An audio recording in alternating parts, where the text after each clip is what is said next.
Yeah. And you weren't really sparring. You were fighting. We were fighting all the time. And just guys getting dropped all the time. And that was just the kind of gym that I was in. There's no coming back from that. The people who like dissipate their teeth through drug usage, you don't get like a second set. Didn't look like he got out of first gear. Jake Paul was just on pure survival mode from round 1 right through to round 6. I don't know if he's got a moral victory going 6 rounds. Maybe he has. People might give him credit for going 6 rounds, but he got in there and just survived. He just went in there and ran like a chicken from round 1 right through to round 6 when he got splattered. And you weren't really sparring, you were fighting.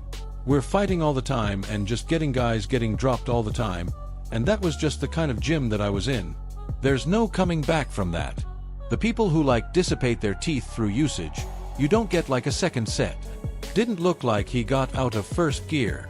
Jake Paul was just on pure survival mode from round 1 right through to round 6. I don't know if he's got a moral victory going 6 rounds. Maybe he has. People might give him credit for going 6 rounds, but he got in there and just survived. He just went in there and ran like a chicken from round 1 right through to round 6 when he got splattered. Joe Rogan was absolutely shocked when he witnessed the serious, potentially career-ending injury that Jake Paul suffered during that brutal Anthony Joshua bout. And I mean shocked in a way that made him really speak out about this.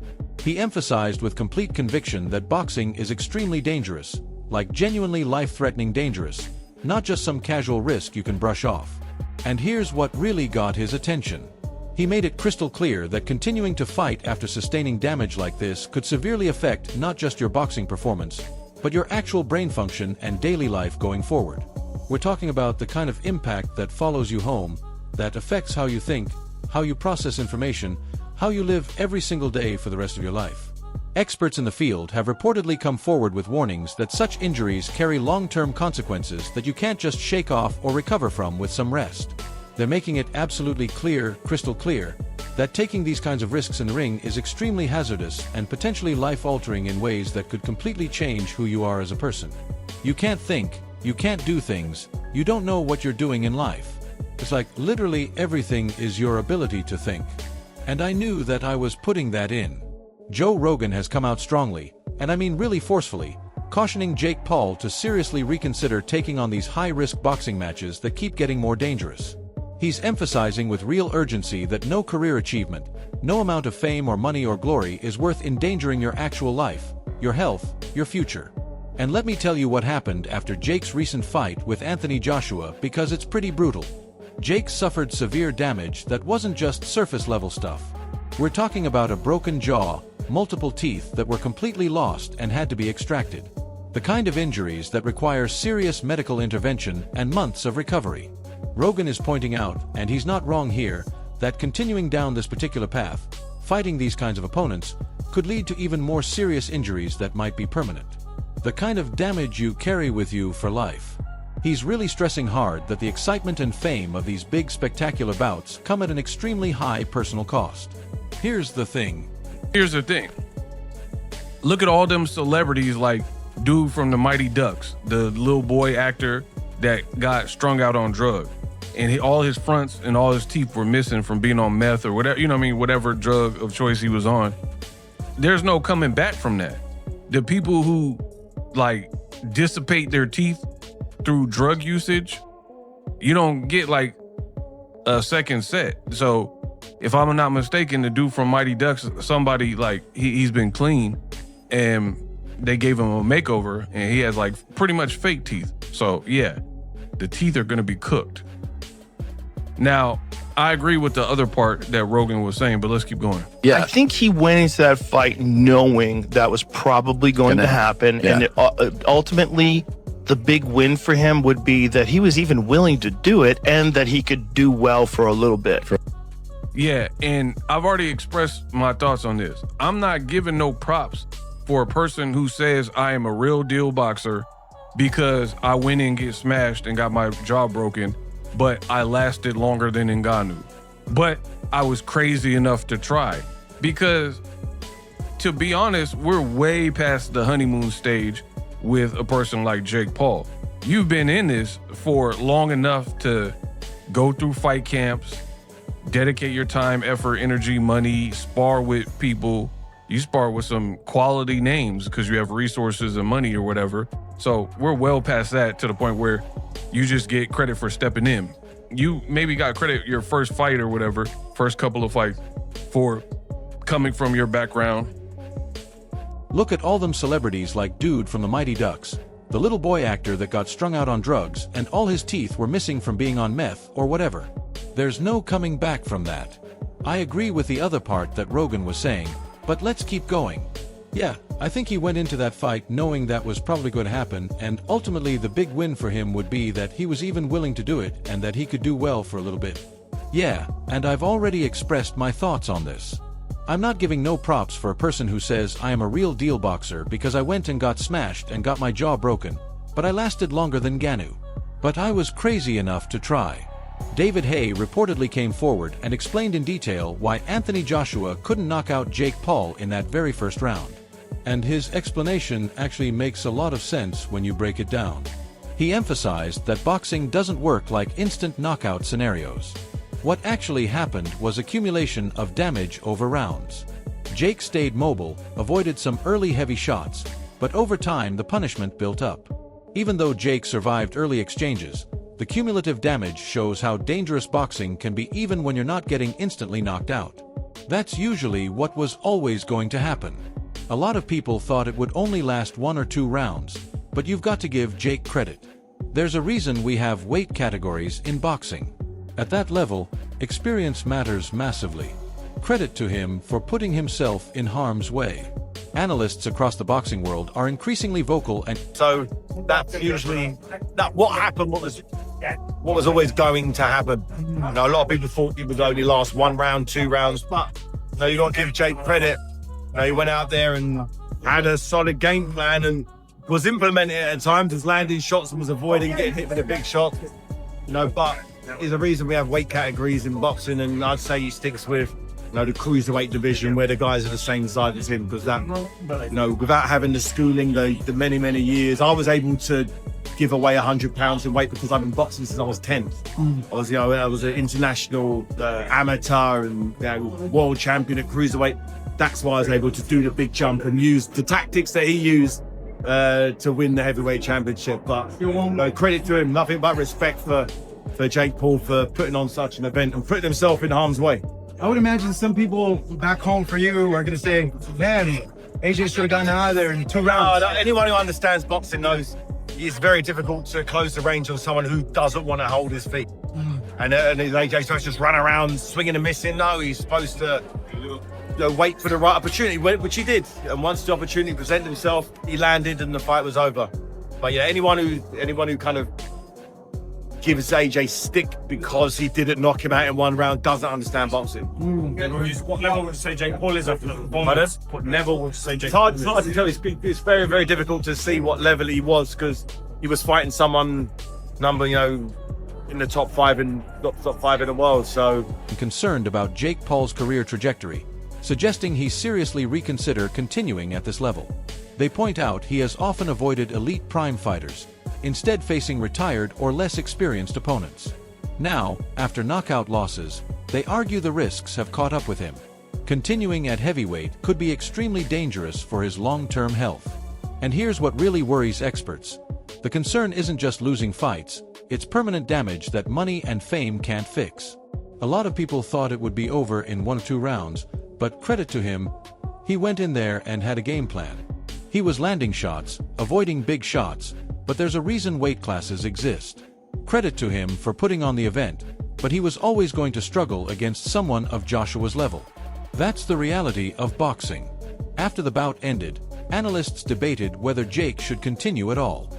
Many believe heavyweight boxing simply doesn't suit his size or experience level. They emphasize the gap in strength, experience, and technical skill between him and elite champions like Anthony Joshua.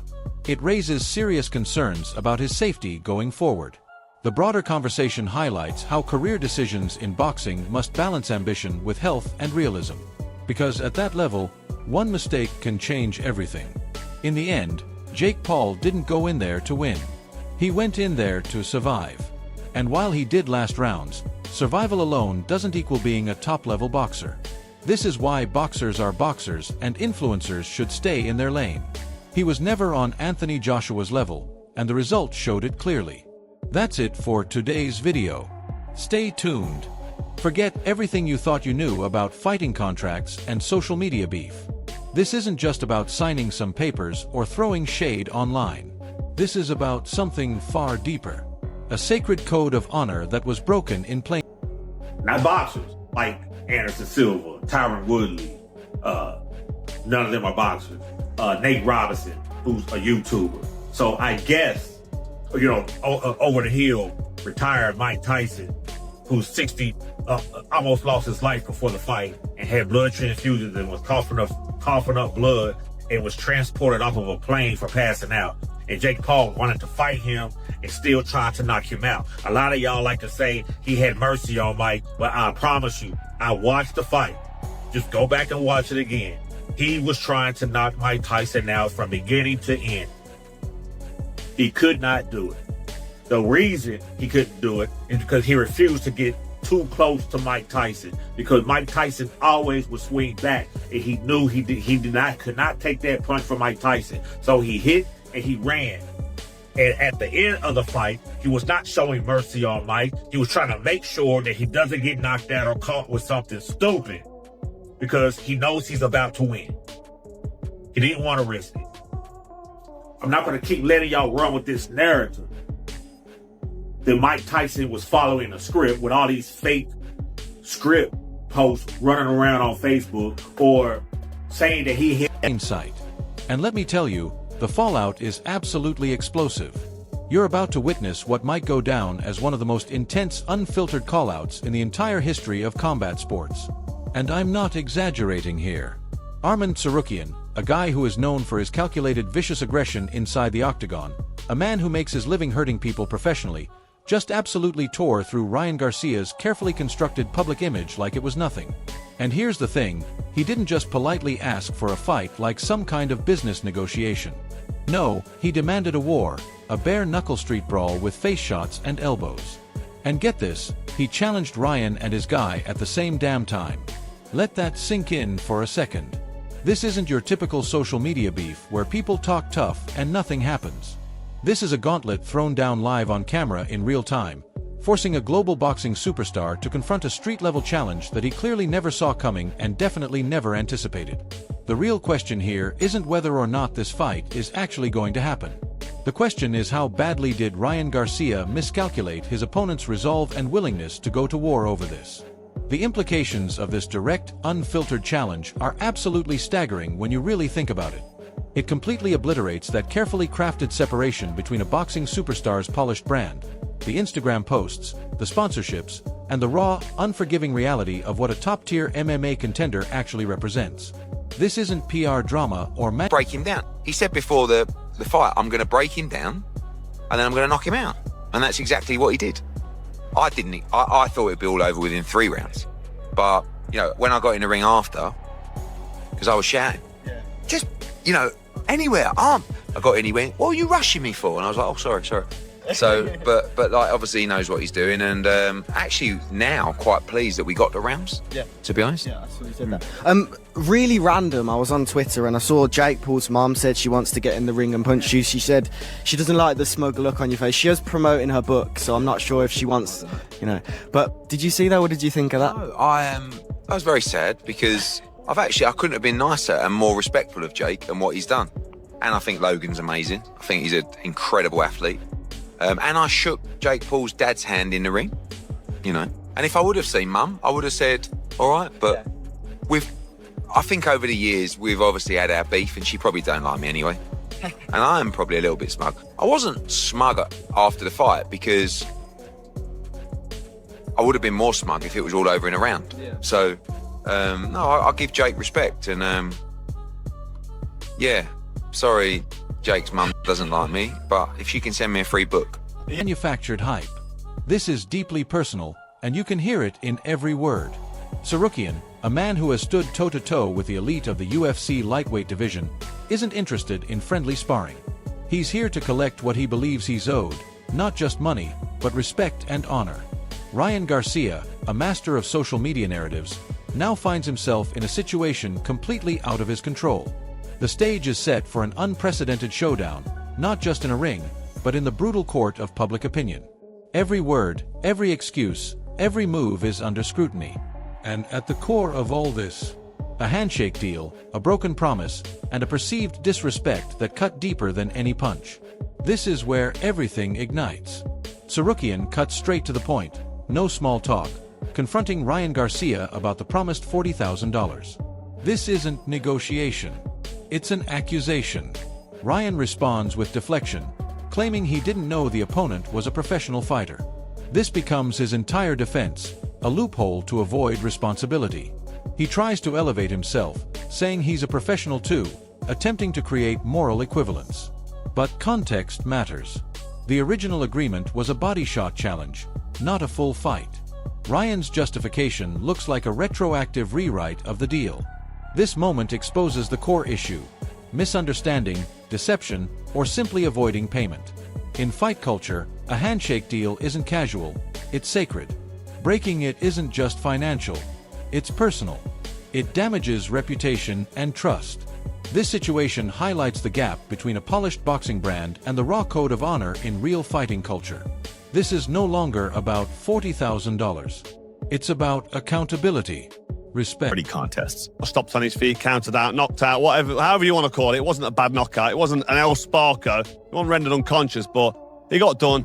He got it on the chin. He went over. He didn't beat the count. He was sort of up on his feet. But if I'm honest, the whole fight was terrible, wasn't it? It was just so bad. It was just shit, wasn't it? A proper bad fight for AJ. And let me start with AJ. AJ was following him around the ring a little bit, sort of pouring with the jab, putting the jab on the shoulder of Jake Paul, sort of putting him in the corner and not really pulling the trigger on the right hand. He didn't seem to be motivated to go in there and just smash Jake Paul into oblivion in the first 1 or 2 rounds, which I think he could have done. But he's been out of the ring 15 months. He's a bit slow on his feet, a bit ring rust maybe, and he was it's hard. When I used to spar novice amateurs, even when I was a world champion pro, if you're not motivated, sometimes you can have a couple of bad rounds and you're sort of looking at your opponent and a jab hits you or a right hand hits you. And I think AJ was in a bit of a daze early on, just walking him around, touching the jab on his shoulder, not really pulling the trigger on the right hand. Didn't look like he got out of first gear. Jake Paul was just on pure survival mode from round 1 right through to round 6. I don't know if he's got a moral victory going 6 rounds. Maybe he has. People might give him credit for going 6 rounds, but he got in there and just survived. He just went in there and ran like a chicken from round 1 right through to round 6 when he got splattered. And it's just, you can't really justify what he's done, because this is supposed to be a professional sanctioned boxing match. And I think it brings the integrity of the sport down when somebody like AJ, is a 2-time world champion, can't get in there and just completely dismiss somebody like Jake Paul, who I've said for ages can't fight. He's not a professional boxer. It's just AJ following him around, touching him to the shoulder. Round 1 came and went. Round 2 was much of the same, bit slow. I think AJ got caught with an overhand right at one stage, but sometimes when you're out in the rain, you're going to get wet. He was following him around, taking his eye off the ball, probably a bit undermotivated, thinking, what's this guy doing that's in front of me? Jake Paul was just running. But and the idea that your word is your bond. Then comes the moment that changes everything. Ryan says it clearly. He's not paying the $40,000. His justification: if it were a real fight, he'd pay. But it wasn't. He attempts to redefine the agreement after the fact. He frames himself as principled, but the damage is already done. His repeated defense sounds less like logic and more like excuse. To Tsarukyan and observers, it's a clear betrayal. In fight culture, details matter, but so does honor. A handshake implies responsibility. Ryan's stance exposes a disconnect from that code. This isn't about money anymore. It's about integrity, reputation, and what it means to be a real fighter. Tsarukyan flips the entire narrative. He counters Ryan's excuse with precision, then delivers the knockout line, reminding Ryan of his own words about fighters being able to take punches. That moment exposes pure hypocrisy. Then Tsarukyan escalates. Forget the money, let's fight. This isn't a suggestion. It's a demand. A shift from financial dispute to physical confrontation. When words fail, fighting becomes the final answer. Now it's about respect, not cash. A public challenge that cannot be ignored. This is where things get wild. Sarukian doesn't just call for a fight. He sets brutal terms. Face shots, elbows, real violence. Then he raises the stakes even higher, offering to fight Ryan and his teammate at the same time. That's not just confidence, that's dominance. He pushes for MMA rules, kicks, elbows, forcing Ryan into unfamiliar territory. Ryan hesitates, but starts agreeing. That's the psychological win. Sarukian has pulled him into his world. Now this isn't just talk anymore, it's a real, dangerous proposition. And then, it's train, or you put on a pair of boxing gloves. That does not mean that you will be perceived as legitimate. It doesn't mean people will be willing to pay to watch you fight. Me personally, I was done with Jake Paul after the pretend fight that he had with Mike Tyson last year.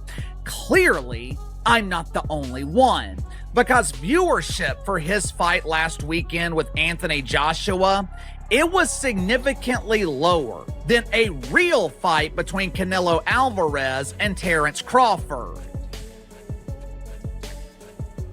Make sure to like and subscribe. You can follow me on Twitter at KC_BTL84. Link to the main channels in the description below.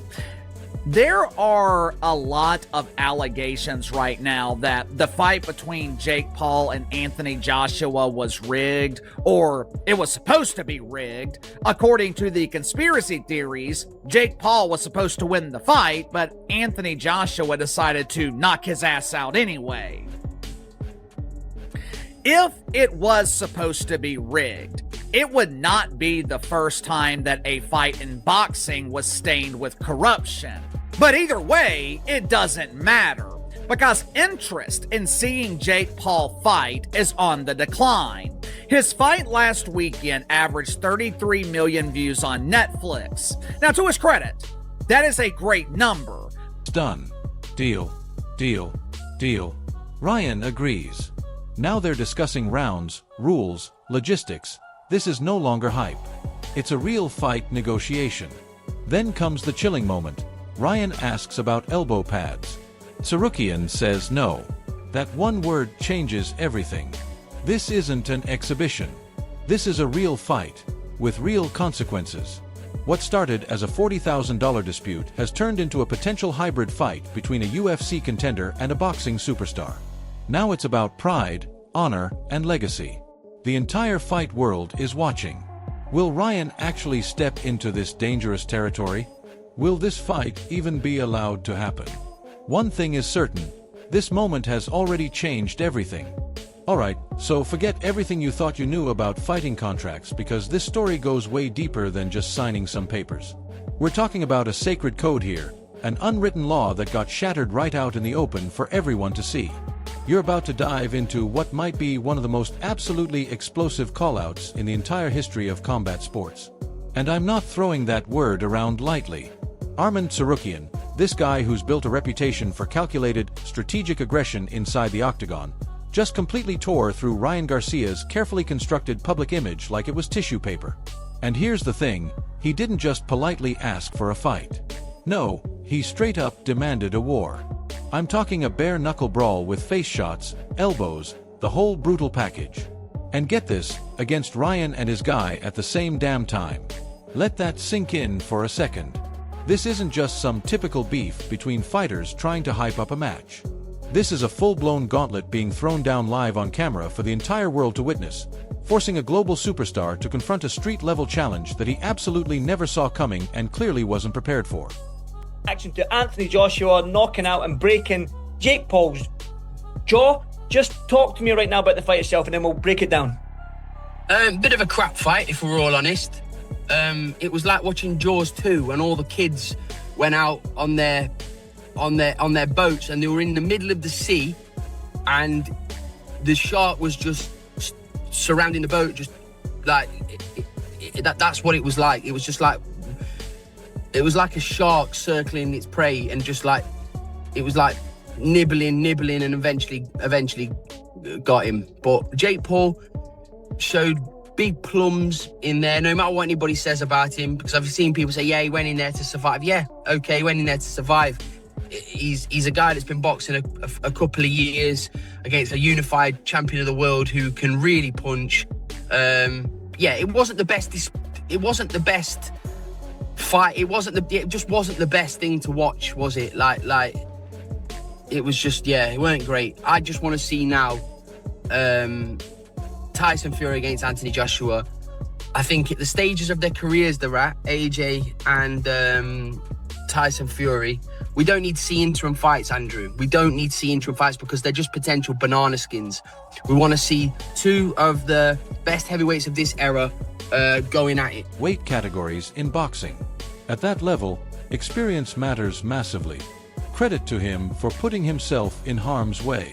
Analysts across the boxing world are increasingly vocal and concerned about Jake Paul's career trajectory, suggesting he seriously reconsider continuing at this level.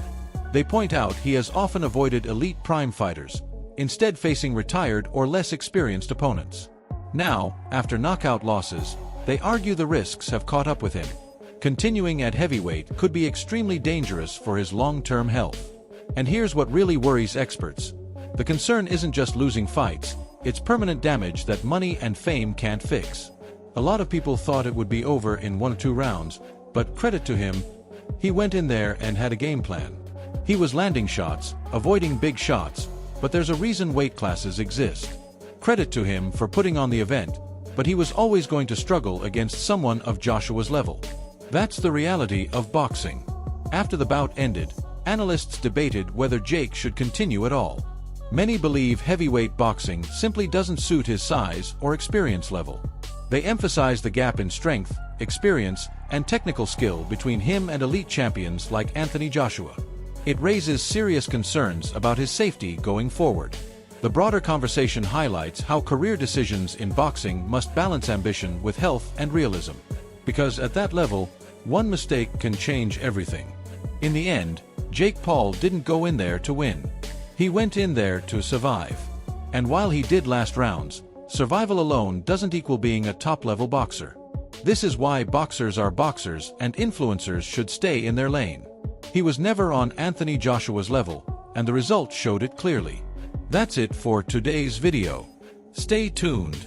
Reminded me of like when you got a fly on the windscreen and you're trying to swat it, and you're trying to swat it and you miss and you keep tapping, and then eventually, bang, you get it. That's exactly what that fight was. Jake Paul didn't get in there to win last night. He got in there to survive. And he didn't do a job of surviving. He sold the fight brilliantly. That's what he is. He's a salesman. And he's a YouTuber, influencer, call him whatever you want.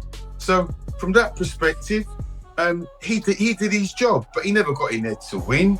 He just got in there to got beat up. I'm glad Anthony Joshua done a number on him. This is why boxers are boxers, YouTubers, whatever they want to call themselves, influencers. They should stay in their lane and fight people that they're supposed to fight on their level. This guy was never on Anthony Joshua's level, and Joshua did what he needed to do, did what he had to do for the sake of boxing, and blow this guy up and just knock him out. What about the fact that Jake was able to land on him clean a couple of times? What did you make of that? Oh, listen, you can't get into the water without getting hit. Fortunately for Joshua, that guy can't break an egg. So he was never in any danger. He's always going to get hit back. I mean, it was 6 rounds. Anthony Joshua was always going to take at least 1 or 2 shots over that 6-round period, but it was nothing to hurt him. It was nothing to bother him. And like I say, this is all about getting AJ's confidence back. If Jake Paul fights, if he fights KSI or KFC or whatever his name is, then those two are evenly matched, aren't they? They're evenly matched, and then they could fight, and then because they're effort he gave. Now, I know it's not easy to fight a guy that's running away from you, and Jake Paul made a ring bigger. It was 22 by 22. It's a huge ring. When I was looking at it, I'm like, holy shit, this ring's massive. I had said before the fight, I tweeted, I said, it was like a soccer field that they were, fighting in, right? Yeah. And, it's not easy to do that, but he just looked poor in there and like he didn't really care. And, you're being paid that much money, and people are, I looked at tickets today just to see on their ticket map how many tickets were left and what it was like. And there was tickets being sold for $3,500. And then this is the kind of performance, if you're AJ, that you give when you're being paid $35 million and people are paying that much money to get in. I thought that was, the whole show was awful. Netflix ought to be embarrassed for putting that on. But that main event was just wow bad. That's it for today's video. Stay tuned until next time.